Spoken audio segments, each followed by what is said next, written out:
아멘.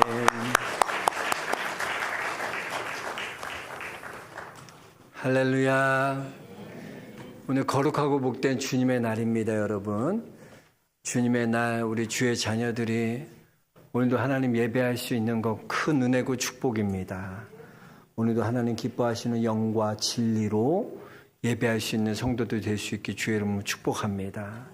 하나님께 다 해야 돼. 마음을 다하고 뜻을 다하고 힘을 다해요. 하나님 그렇게 예배해야 돼요. 다하여 하나님 예배하는 모든 성도님들에게 하나님의 은혜와 평강이 충만하시길 주의 이름으로 축원합니다. 우리 옆 사람 축복하겠습니다. 잘 나오셨습니다. 은혜 많이 받으십시오. 예. 여러분, 우리 중에 고난이 없는 사람이 있을까요? 예? 고난은요, 누구에게나 다 있는 겁니다. 사도 바울도 보면 예수님 믿고 난 다음에 고난이 더 많아졌어요. 예? 자신이 복음을 전하면 많은 사람이 환대해주고 그럴 줄 알았는데 오히려 거절당하고 핍박당하고 여러 어려움과 환난을 겪게 됩니다. 그런데 그래도 사도 바울은요, 흔들리지 않았습니다. 왜 흔들리지 않았을까요? 예. 그 이유는 그냥 깊은 영적인 체험을 했기 때문이에요.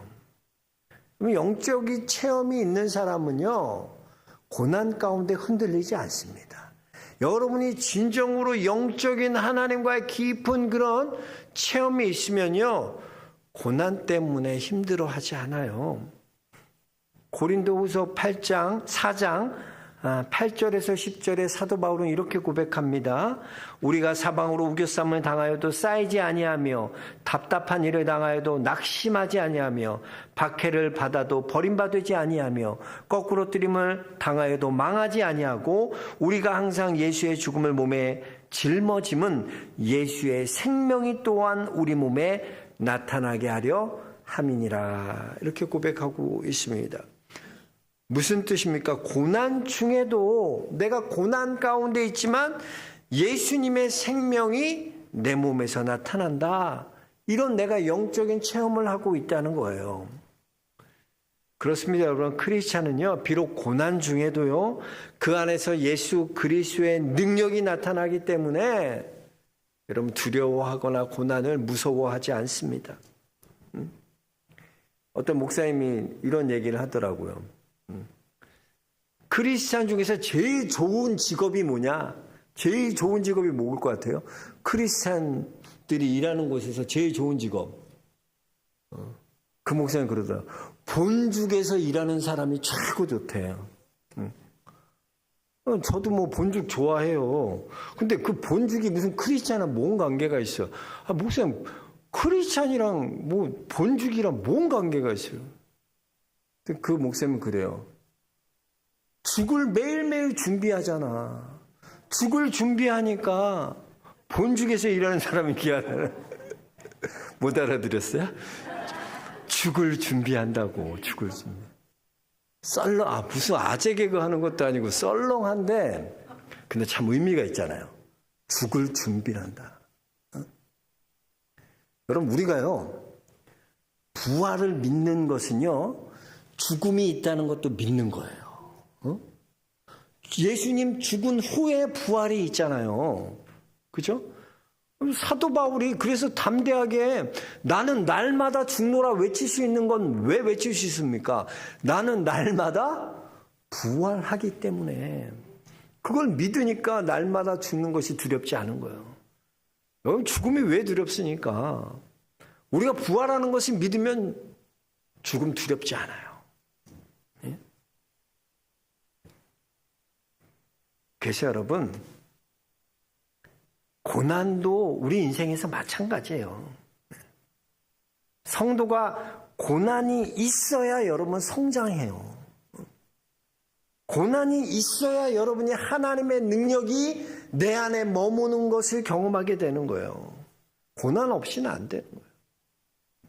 그 야고보 사도는 야고보서 1장에 이렇게 고백합니다. 여러 가지 시험을 만나거든 온전히 기쁘게 여기라. 이는 너희 믿음의 시련이 인내를 만들어내는 줄 알미라 그랬어요. 성도에게 있어서 이 고난은요, 우리를 성장시킬 뿐만 아니라 우리의 믿음이 더욱더 견고해질 수 있도록 하는 그런 순기능이 있다는 거예요. 오늘 말씀의 포인트는요, 바로 이 고난은 우리를 성장하게 한다라는 거예요. 고난이 우리를 성장하게 하는데,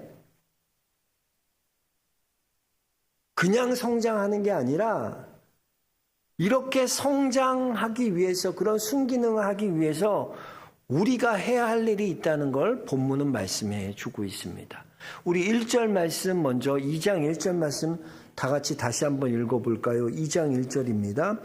그러므로 모든 악독과 모든 기만과 외식과 시기와 모든 비방을 말을 버리고, 그래서 버려야 돼.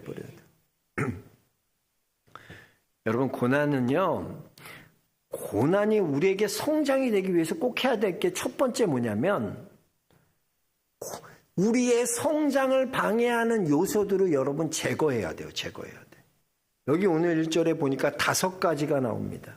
악독과 기만과 외식과 시기와 비방이라고 했어요. 여러분, 이것들이 성장을 방해해요. 이거 그냥 놔두면 안 된다는 거예요. 그것을 제거해야 된다라는 거죠. 고난이 왜 좋냐면요, 고난당하면 성장에 방해되는 요소들이 여러분 하나둘씩 보이기 시작합니다. 그래서 평상시에는 잘 몰랐는데 고난당하니까 내가 이것을 제거해야 되는구나 하는 것을 깨닫게 되고, 그리고 단호한 그런 결심을 서게 돼요. 아, 이거 제거해야지. 마태복음 13장에 보면 씨 뿌리는 비유가 나오잖아요. 좋은 밭이 돼야지 30배, 60배, 100배의 결실이 맺을 수 있다라는 게 결론이잖아요. 다 좋은 밭이 돼야 되잖아요. 근데 봅시다. 4가지 밭이 나와요. 길가에 뿌려졌고 돌밭에 뿌려졌다 그랬어요. 이건 길가와 돌밭은 땅이 좋은 땅이에요? 좋지 않은 땅이에요? 이건 좋지 않은 땅이에요. 땅에 문제가 있는 거예요. 근데 3번째, 가시떨기가 자라났다 그랬는데, 그 가시떨기가 자란 땅은 좋은 땅일까요? 나쁜 땅일까요? 가시떨기가 자란 땅은 문제가 없어요. 좋은 땅인데 뭐가 자란 거예요? 가시떨기가 자란 거예요. 그래서 가시떨기가 자라서 우리가 자랄 수 있는, 성장할 수 있는, 말씀이 성장할 수 있는 기운을 이 가시떨기가 딱 막아버리는 거예요. 그럼 성장하기 위해서, 좋은 땅이 되기 위해서 어떻게 해야 돼요? 가시떨기를 제거해야 돼. 그 가시떨기가 성경은 뭐라고 말하고 있습니까? 세상의 염려와 재물의 유혹이라고 말하고 있어요. 말씀 들어도 말씀이 자라지 못하게 하는데 막고 있는 게 있는데, 그게 뭐냐? 바로 세상의 염려와 재물의 유혹이 결실하지 못하게 한다는 거예요. 이걸 제거해야죠. 그냥 놔두면 좋은 땅임에도 불구하고 가시떨기처럼 좋은 결실을 맺을 수 없다는 것이죠. 세상의 염려, 재물의 유혹 제거하라는 거예요. 그래야 성장할 수 있다는 거예요. 여러분, 우리도 마찬가지예요. 여러분, 우리 안에 그런 가시떨기가 있어요. 하나님의 말씀을 들으면 막 성장해야 되는데 성장을 못하게 하는 우리 안에 그런 가시떨기들이 있다는 거예요. 이 악독이라는 건 뭘까요? 이 악독은요, 자기 이익을 위해서 남을 해하는 마음, 그게 악독이야, 악독. 이 고난당할 때 보면 참 2가지 경우가 있어요. 여러분 한번 가만히 보세요. 고난당할 때 보면요, 고난 때문에 사람이 더 악독해지는 사람이 있어. 너무나 어려우니까 고난당하니까 자기 방어 기제가 생겨가지고 오히려 더 남을 공격하고 악이 나오는 사람이 있어요. 또 한 사람은 어떤 사람이냐면, 고난 당하면 고난 때문에 겸손해지는 사람이 있어.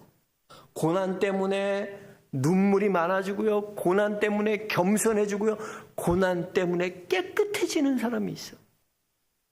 그리고 고난 가운데 오히려 하나님의 은혜가 흘러가는 사람이 있어. 어떤 사람은 고난 가운데 악독이 터져 나오는데, 어떤 사람은 고난 가운데 은혜가 흘러가는 사람이 있어. 볼까요? 예수님이 십자가 못 박히실 때 두 강도가 예수님 옆에서 못 박혔잖아요. 근데 그 당시에 왼편 강도, 예수님을 부인한 강도가 있었어요. 예수님을 조롱하고 세상을 저주하고. 그래서 여러분, 십자가상이 왜 굉장히 저주스럽냐면, 십자가 날 때 그 고통이 어마어마하잖아요. 사람들이 자기 안에 있는 악이 다 터져 나온대요. 죽으면서 막 로마 저주하고 사람들 저주하고 막 하는 사람들 대부분 다 그런. 악이, 내 안에 있는 악이 다 터져 나오는 거야. 그 강도도 그래요. 왼편 강도, 오른편 강도는 구원받았지만 왼편 강도는 악이 터져 나오는 거야. 고난 가운데 악이 터져 나오는 거야. 근데 한번 가만 보세요. 예수님은 똑같이 십자가에 달려 돌아가셨어요. 십자가상에서. 근데 예수님 입에서 뭐가 터져 나옵니까? 주여 저들을 용서하옵소서. 저들이 하는 것이 뭔지 알지 못하나이다. 주님은요, 용서가 터져 나오고요, 그 십자가상에서 사랑이 터져 나오시고요, 하나님의 은혜가 터져 나오는 거예요. 이게 다른 거예요, 여러분. 한번 생각해 보세요. 여러분 지금 고난 가운데 있으시다면 한번 생각해 보세요. 나는 뭐가 터져 나오고 있는가? 내가 지금 내 고난 당하는 이 상황 가운데 나도 왼편 강도와 같이 똑같은 악이 터져 나오고 있지 않습니까? 독이 터져 나오지 않아요? 우리는요, 그런 고난 가운데 용서가 터져 나와야 되고 하나님 은혜가 터져 나와야 되고, 그게 크리스찬이라는 거예요. 그럼 보세요. 고난 당하면 보이잖아요. 아, 내가 그래야 되는데 지금 고난 당하면서 뭐가 나와요? 내 안에서 악이 나오고 있잖아. 보여, 이게. 아, 그럼 가만두면 안 된다니까. 그걸 오늘 5가지 악이 나온 것처럼 그 악을 어떻게 해요? 제거해 버려야 돼. 그래야 먼저 성장이 있다는 거예요. 그래서 성장 전에 제일 먼저 우리가 해야 될 게 뭐냐면, 고난 당하면 우리 안에 악이 나오는데, 악을 볼 수 있는데 그 악을 제거해야 된다. 그게 첫 번이에요. 성장하기 위해서 먼저 우리의 악들을, 보여주신 악들을 제거해야 된다. 저는 우리 영락의 성도님도 마찬가지지만 고난 누구나 당합니다. 그러나 그 고난을 어떻게 당해야 되나? 예수님처럼 고난 가운데 은혜가 흘러나오는 것. 우리가 그 모습 닮아야 되지 않을까요? 고난 가운데도 사랑이 내가 흘러나오는 것. 그게 예수님인지 뭐가 안 그러면. 아까 내가 설교 준비하면서 내려가서 2부 예배 설교 준비하면서 영상 잠깐 봤더니 어떤 무당이 예수 믿는 사람 나와요. 무당이 예수 믿는 사람 나오는데 그분이 하는 말이 그래. 기독교인들이 그렇게 많이 온대. 그래. 근데 거기서 전 보는 거. 그분이 딱 그 무속인이다 그래. 예수님 만나지 않은 사람, 인격적으로 주님 만나지 않은 사람은 그냥 일반 전 보는 사람이나 교회 다니는 똑같대. 물어보는 게 똑같대. 관심 갖는 게 똑같대. 맞아. 여러분, 크리스찬이라는 게 뭐예요? 우리 안에 똑같은 게 나올 수 있어요. 고난 가운데 보면 내가 이런 부족함이 있었구나, 이런 악한 게 보여주셔. 하나님이 그래, 그럼 이거 잘 닦아서 더. 그게 아니라 그것들을 제거해버려요. 하나님 제거해 주세요. 내 악함들. 그리고 내 마음에서 이제 고난 가운데 은혜가 흘러가고 용서가 흘러가고 사랑이 흘러가는 예수님 닮게 해주세요. 이런 기도가 터져나오는 성도들 될 수 있게 주의 이름으로 축복합니다. 고난 가운데 성장하기 위해서는 첫 번째 제거하라는 거예요.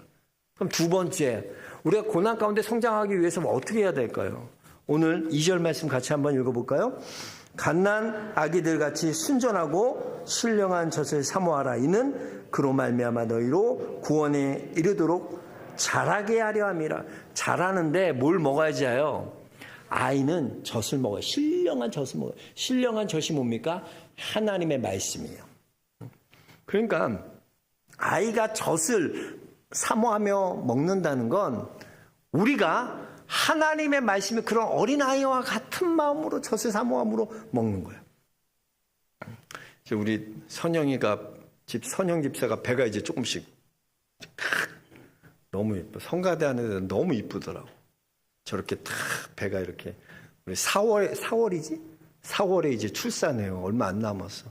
그것도 딸 예정이네. 너무 이제 끝났어. 우주랑 치고 어떡하냐. 아유. 딸 나오면은 우리 교회 딸이 귀해가지고 감사해. 근데 이제 아이가 태어나잖아요. 옛날 어른들 말은 아이는요 표현을 하는 게 우는 거예요. 응가를 싸도 울고 배고파도 울고 우는 걸로 표현하잖아. 아이가 목숨 걸고 생명 걸고 깨깨거리면서 우는 거. 그때 어른들 뭐라고?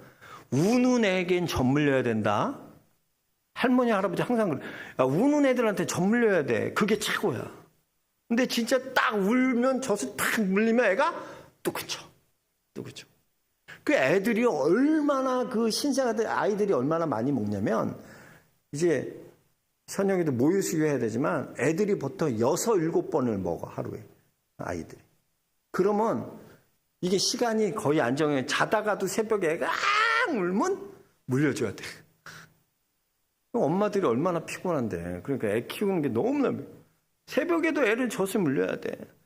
또 얼마나 많이 먹냐면 아이들이요 보통 자기 몸무게의 3분의 1을 만큼 먹어요. 거의 엄청 먹어. 그러니까 애들 보세요. 쑥쑥쑥쑥 자라. 와, 지구들 이렇게 다 보고 있으면 일주일이 달라. 일주일이 지구. 선생님 하지. 싫어요. 안 해요. 이거 하지. 애가 눈치 코치 다 알아. 일주일 사이에 애가 너무 변해 있어. 애들은요 깐난하게 금방 쑥쑥 자라. 엄마는 아빠는 잘 몰라. 근데 일주일마다 보는 사람은 야 애가 이렇게 자랐어. 왜? 먹는 만큼 자라는 거야. 아이들은. 우리가 영적 식욕도 마찬가지예요. 여러분. 어떤 사람이 빨리 자라나? 하나님 말씀을요 여러분 맛있게 사모함으로 말씀을 묵상하고 읽고 말씀을 듣는 사람. 그 사람이요 초신자라도 그런 사람은 빨리빨리 성장해. 딱 보면 내가 저분은 교회 나온 지 얼마 안 됐는데 쑥쑥쑥 자라네 보여. 왜? 너무 말씀에 사모함이 있거든. 여러분 생명이에요 말씀은. 근데 그게 계속 먹으면 어떻게 해요? 잘할 수밖에 없어요. 또 여기 3절에 보니까 주의 인자하심을 맛보았으면 그리하리라 그랬어요. 여러분 복중의 복이 뭔지 아세요? 하나님의 말씀을 이 하나님의 말씀의 맛을 아는 게 복이에요. 이게 진짜 하나님의 말씀이 너무 좋은 거야. 들으면 들을수록 또 읽으면 읽을수록 너무 좋은 거야. 읽지 말라 그래도 하나님 말씀이 읽혀지고요. 하나님 말씀 듣지 말래도 자꾸 듣고 싶어져. 왜? 맛을 아니까 맛. 그 신구 할아버지가 옛날에 이제 니들이 개 맛을 알아? 개맛 아니하는 거야 개맛. 개를 먹어본 사람은 개맛을 알아요. 맛있어. 홍어 좋아하세요? 난 그렇게 저도 뭐 쭉 좋아하지 않 있으면 먹어요. 근데 홍어 좋아하는 사람은 너무 막 장례식장 뭐 이런 데 가면 가끔 홍어 나오거든. 그럼 가면은 장례식장 입이 찢어져 있어. 혼자 홍어 먹고 기뻐. 홍어 너무 맛있어. 너무 좋아요. 홍어는 그렇게 좋아요. 왜? 맛을 아니까. 여러분 보세요. 우리가 왜 하나님 말씀 읽으세요? 하나님 말씀 들으세요? 그래도 디나 들어. 바빠. 왜 그래요? 맛을 몰라. 하나님의 말씀을 내가 듣고 읽고 묵상하면 내 안에 그 말씀이 들어와가지고 그 말씀으로 여러분이 고난과 어려움을 이겨본 경험이 있는 사람, 그 사람은 하나님의 말씀의 맛을 아는 사람이야. 근데 맛을 모르는 거야. 기도의 맛을 모르니까 여러분 맨날 기도하라 그러면 그냥 할아버지 할머니들 하는 소리처럼 듣는 거야. 왜? 기도의 맛을 모르니까. 기도를 통해 하나님을 깊이 만나고 기도를 통해 하나님이 응답하시고 기도를 통해 하나님의 꿈을 보여주시고 기도를 통해 여러분들의 이루어가시는 하나님을 경험하지 못하니까 그 맛을 모르니까 기도하라는 게 이상하게 들리는 거야. 왜 맨날 목사님 기도만 하라 그래. 귀찮아 죽겠네. 자꾸 기도만 하라. 식기도 하루 3번 하면 됐지 뭘 자꾸 그렇게 기도하라 그래. 왜? 기도의 맛을 모르기 때문에. 여러분. 그래서 여러분 신앙교육이라는 건 뭐냐? 신앙 교육은요, 하나님의 말씀의 맛을 알게 하는 것이 교육이야. 그게 얼마나 단지. 응? 그래서 이 말씀을 아는 사람은요, 못 잊는 거야. 그래서 방황하고 흔들려도 언젠가는 다 돌아오게 되어 있어요. 네? 여러분, 우리가 보통 교회에서 은혜 받았다고 말하자. 목사님 은혜 받았습니다. 뭐가 은혜 받았다는 거예요? 은혜 받았다는 게 뭐예요? 은혜 받았다는 건 밖에 있었던 말씀, 그냥 밖에 있었던 말씀이 어느 순간 그 말씀이 이상하게 내 안으로 가슴 속으로 쑥 들어오는 거야. 하면 깨달아지고. 이게 은혜야. 옛날에는 그냥 목사님 말씀하시면 남 얘기처럼 들렸던 하나님의 말씀이 그게 남 얘기가 아니라 내 얘기구나 하고 내 마음속에 쑥 들어오는 건 그 사건이 바로 은혜 받는 거예요. 은혜 받는 거예요. 은혜 받는 거예요. 여러분, 하나님 말씀이 내 안으로 들어와야 돼요. 그래서 그 말씀이 나를 이끌어가는 것을 경험해야 돼요. 여러분, 하나님의 말씀은 살아있는 말씀입니다. 그 말씀이 여러분 안으로 쑥 들어가야 돼요. 쑥 들어가요. 그래야 성장이 있는 거예요. 성장이 있는 거예요. 첫 번째, 우리 악독한 것들을 제거하고, 그 다음에 어떻게 해요? 말씀이 사모해야 돼. 그래서 말씀은 우리 안으로 들어와야 돼. 저는 우리 영락의 성도님들이 올 한 해 이렇게 말씀을 사모함으로 영적인 성장이 있는 한 해가 될 수 있게 주의 이름으로 축복합니다. 마지막 세 번째, 고난 가운데 우리가 성장하려면 어떻게 해야 될까? 잘 들으세요. 교회와 함께 가야 해요. 교회와 함께. 중요한 건데요.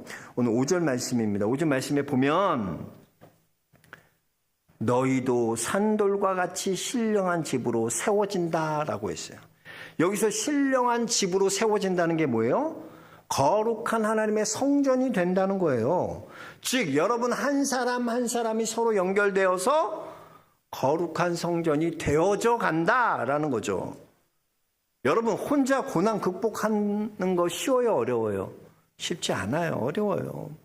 근데 믿음의 사람이요 공동체가 이렇게 함께 하면요 쉽게 돌파할 수 있어요. 그래서 기도도 여러분 중보기도 붙어가는 게 얼마나 중요한지 몰라. 의인의 강구는 역사하는 힘이 크니라 그랬어. 한 사람 기도하는 것보다 여러분 두세 사람 함께 중보하는 게 얼마나 큰 힘이 되는데요. 여러분 성장이라는 건 교회 안에 있을 때 성장하는 거예요. 교회와 함께 걸어가야 돼요. 근데 요즘은 가나안 교인들이 그렇게 많잖아요. 가나안 거꾸로 하면 안 나가 교인. 안 나가 교회 안 나가. 나 혼자 믿음 생활하면 되는데 뭔 굳이 교회 나가서 그렇게 하냐. 나 혼자 구제하고 나 혼자 어려운 사람 돕고 12조 할 걸로 어려운 사람 돕고 그거 하나님 더 좋아하는 거 아니야. 하나님 이 세상 그렇게 살아야지. 지만 잘났어, 지만. 교회 안에서 여러분 가만 보세요. 그것도 자기 생각이야. 하나님이 기뻐하시겠지라고 자기가 그렇게 생각하고 그렇게 혼자 가나안 교인 되면 살아가는 거예요. 교회 벗어나면 안 돼요. 하나님이 피로 값주고 산 교회예요. 예수님이 이 교회의 머리세요. 여러분 한 사람 한 사람이 여러분의 그리스도의 몸이에요. 몸, 지체라. 우리가 이번에 코로나 팬데믹 겪으면서 여러분 교인이 없는 교회에 성도가 없는 교회, 야 정말 끔찍하더라고. 교회들마다 다 비었어, 텅텅 비었어. 교회가 성전이 하나님을 믿는 성도들로 가득 채워지는 것, 야 이게 함께의 힘이구나. 여러분 함께 기도할 때요 중보할 수 있는 건 축복입니다. 오늘 이렇게 여러분 성가대 있고 함께 우리 모여서 옆 사람과 함께 예배할 수 있는 것 이거 축복입니다. 함께 한다는 게 얼마나 큰 힘인데요. 혼자 맨날 기도하는데 믿음의 선조들도 다 맨날 그랬잖아. 하나님 남아 혼자 남았어요. 고독하다는 거야. 항상 외롭다는 거야. 아니야. 바알에게 무릎 꿇지 않은 7천인을 내가 남겨놨어. 혼자가 아니야. 넌 혼자가 아니야. 우리 주영이 좋아하는 너 혼자가 아니야라는 그 쇼츠가 있는데 그 인형이 버림받았어. 인형이 애들 인형 새로 사주잖아요. 잘하면 조금씩. 그러니까 옛날에 갖고 놀았던 좋아했던 인형을 버려진 거야. 그 인형이 버려져서 되게 슬퍼. 그 애는 이제 새 인형 갖고 그거 갖고 신나서 놀고 있고 인형은 비가 부슬부슬 떠는데 버려졌어. 그래서 막 올라가려고 그러는데 가보니까 애가 새 인형 갖고 너무나 좋아하고 기뻐하는 모습. 자기는 혼자 나 홀라 남은 거야. 버려졌어. 그러고 돌아가고. 뭐 그런 내용이야. 슈츠가. 우리 주영이가 너무 막 펑펑 울더라고 그거 보고. 난 혼자가 아니라고 막. 여러분 혼자가 아니에요. 우리 혼자가 아니야. 사도행전 12장 보면요. 베드로가 감옥에 갇혀 있어요. 근데 감옥에 갇혀 있는 게 베드로뿐만 아니에요. 그의 몸대 지체들, 교회들이요. 베드로가 감옥에 갇힌 것을 보고 하나님 앞에 간절히 베드로를 위해 기도합니다. 하나님 구해주세요. 놀라운 역사가 일어나요. 역사가 일어나. 옥문이 열리는 역사가 일어나잖아요. 함께 기도해주고 누군가 나를 위해 함께 기도해주고 있다는 거 여러분 이거 얼마나 큰 축복인지 몰라요. 누군가 나와 함께 이렇게 예배드리고 있다는 거 얼마나 큰 축복인지 몰라요. 그러니까 아프리카 속담에 보면 빨리 가려면 혼자 가고 멀리 가려면 같이 가라 이런 속담이잖아요. 아프리카는 사막이랑 정글로 험악한 그런 산악지형이 많아가지고 홀로 가는 게 굉장히 위험합니다. 언제 덮칠지 몰라.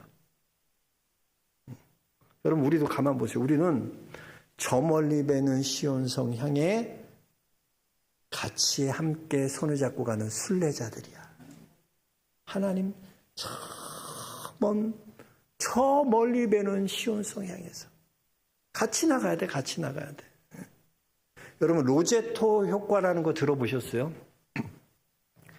이 로제토 효과라는 게 뭐냐면 이것은 소득이 낮거나 또는 먹는 음식이 상대적으로 부실해도 공동체에 대한 신뢰가 있을 때 물질적으로 풍요로운 지역보다 더 좋은 건강 상태를 유지할 수 있다는 이론이에요. 여러분 우리나라에서 사망률이 두 번째가 뭔지 아세요?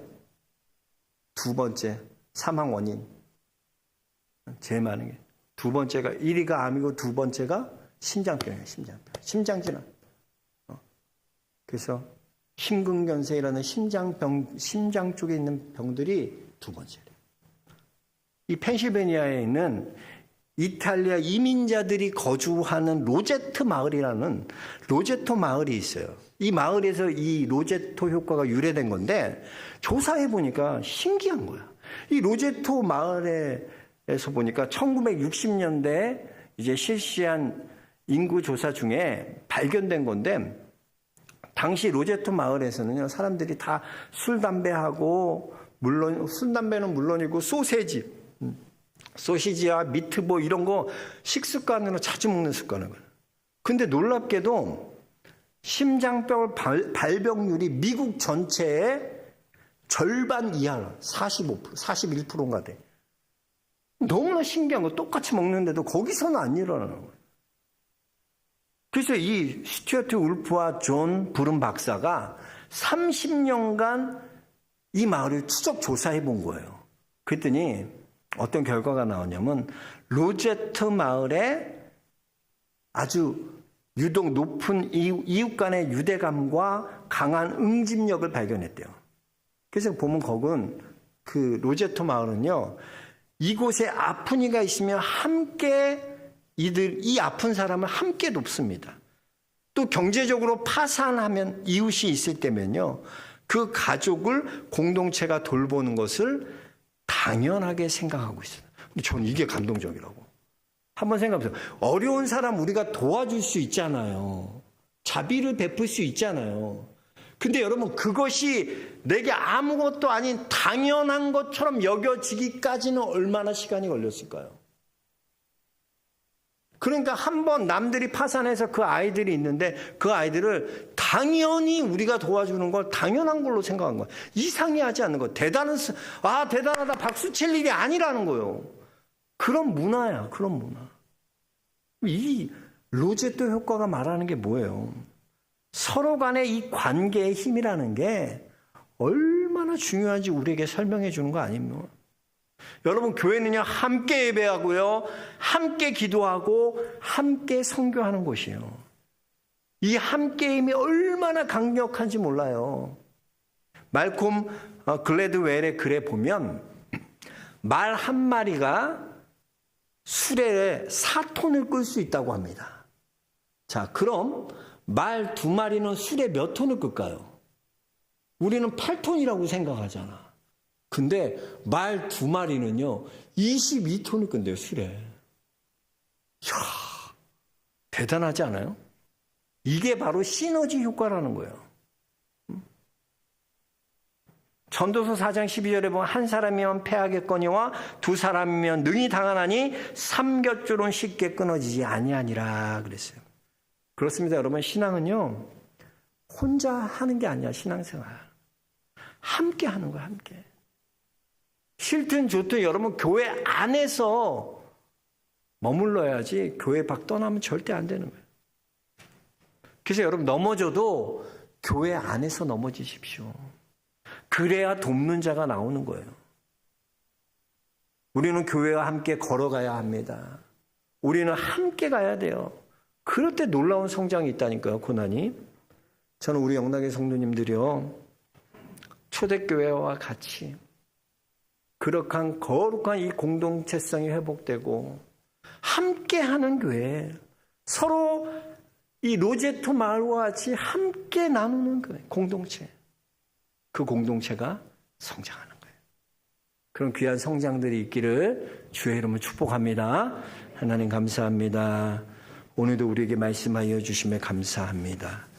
우리가 깨닫게 하여 주시고 우리에게도 이런 성장이 있는 그런 삶 살 수 있도록 주님, 고난을 통해 다 성장하는 성도들 되도록 축복하여 주옵소서.